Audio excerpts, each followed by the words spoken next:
I was in college. It was a nonchalant weekend in February where the frigid wind whips across campus and slaps you in the face. I was at a party with 50 or so co-eds trapped in the creaking hallways of a 1940s-built, decrepit college house. I wasn't a party kid. To get invited to this random gathering, probably a 21st birthday, which was a calendar moment for college kids, felt like an oddity. I emerged from the basement, where a dramatic beer pong tournament seemed too seriously taken for the reality of the smell of the setting.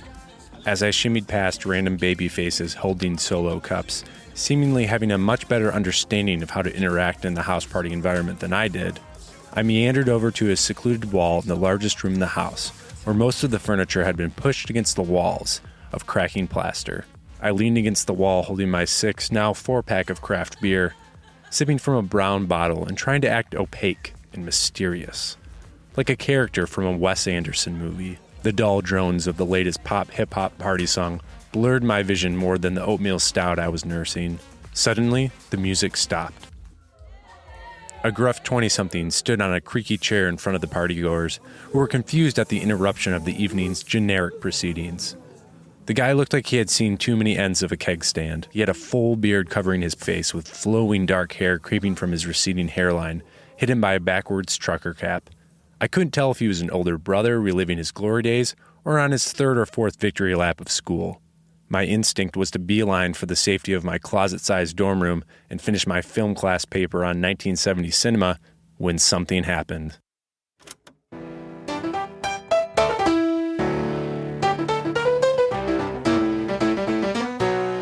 I recognized those piano notes emanating from the Craigslist speakers and subwoofer. It was Roses by Outkast. Immediately, I was drawn to the music as the capped MC beckoned the growing crowd to the corner of the central room. This wasn't what I anticipated at this party. Roses is a song from the discography of the legendary Atlanta hip-hop duo that my friend Greg and I would dissect at the cafeteria like Rolling Stones journalists. It was the last Outkast song I expected to hear at a generic college party.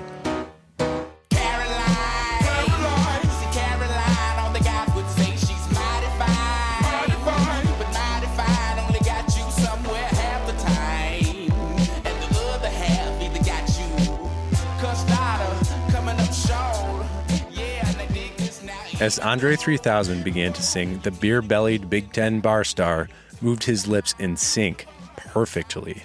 I peeled from the wall that I had melded into and walked towards the mosh of people, tilting my head up to the chair now turned stage.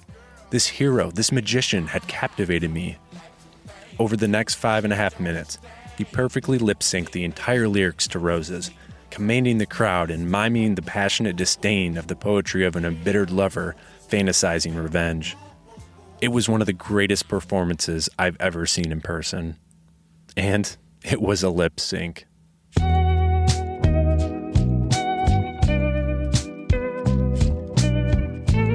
Welcome to a podcast called Least Important Things. I'm your host, Luke Ferris.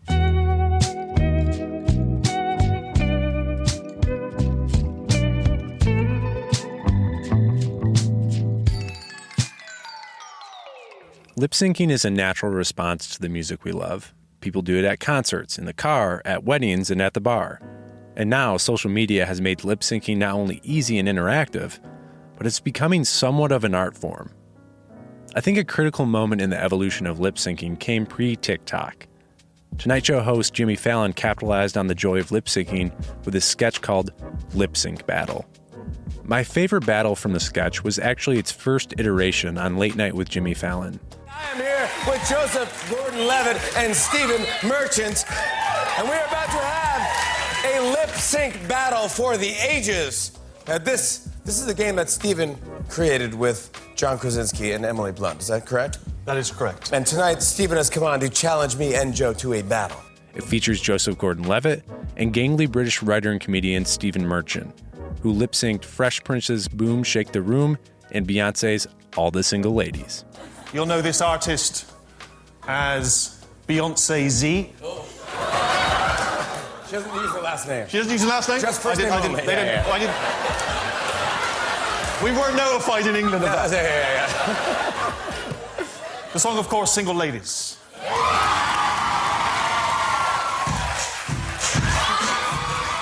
The pale 6'7" Brit embodied the sexy and powerful Beyoncé in the same humorous and captivating experience I felt as an audience member at that college party. Contrast.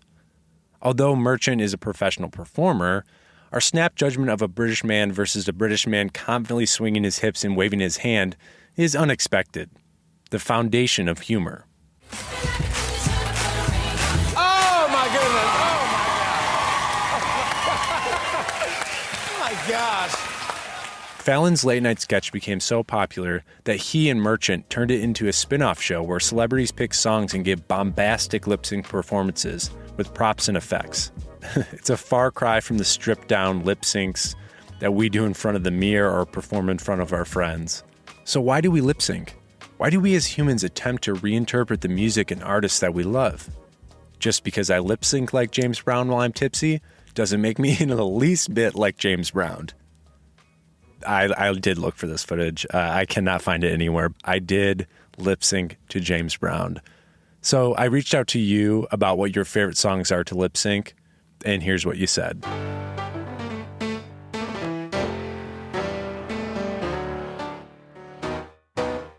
Lee said Shoot by Salt and Peppa. I said Peppa. Brooks said Bust a Move by Young MC. Tucker said I Want to Dance with Somebody by Whitney Houston. Dana had a few. He said I Want It That Way by the Backstreet Boys. God Must Have Spent More Time on You by NSYNC, or Use Somebody by Kings of Leon. I also think Bye Bye Bye is easily one of the best lip sync songs. Jake said No Contest, Living on a Prayer by Bon Jovi. We had multiple Living on a Prayers, by the way. Aaliyah said Dancing Queen. I confirmed that this was the Mamma Mia version. Chloe said My Heart Will Go On by Celine Dion. Maggie said Anything Disney. Eliza said Take On Me by Aha. Rhett said Country Roads by John Denver. John said I Believe in a Thing Called Love by The Darkness. Jackie said Tainted Love by Soft Cell. Andy said We Didn't Start the Fire by Billy Joel. Louise said Barbie Girl by Aqua. Love that. My mom and dad both texted me. My mom said That Love and Feeling from Top Gun, of course. And then my dad said Sweet Caroline by Neil Diamond. And last but not least, the most submitted song that you guys love to lip sync to is Love on Top by Beyoncé. In many ways, lip syncing is more important to our culture than ever. Influencers across internet land have mastered ways to lip sync to music in a way that entertains, satirizes, and humorizes situations.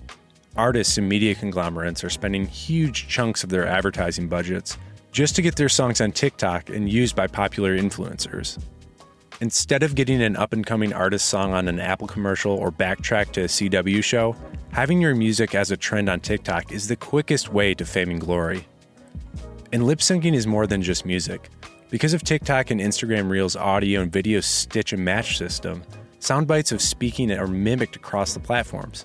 Rarely do you see a popular TikTok video that uses original audio anymore.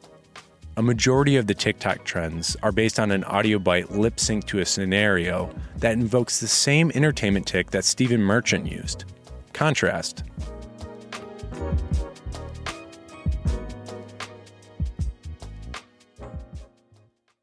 So what's the power of a lip sync?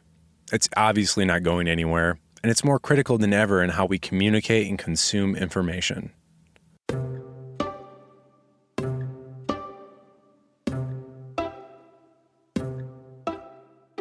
Consumer trends aside, I think lip syncing at a core element allows us to celebrate and embody the music that gives us meaning. There's a performative element, and sorry for getting a bit mystical here, a transference of the power of the artist into our subconscious. It's more than just double tapping on your favorite artist's posts. You're passionate enough about the meaning of the lyrics to mimic them, to let the artist voice what you can't. Lip syncing at its core is silly and fun, but you can't deny the transcendental communication that happens when we adopt the poetry and power of musicianship.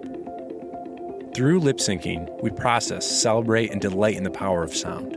And sometimes we can share an nth degree of the power of an artist and momentarily transform into a rock star and entertain an audience.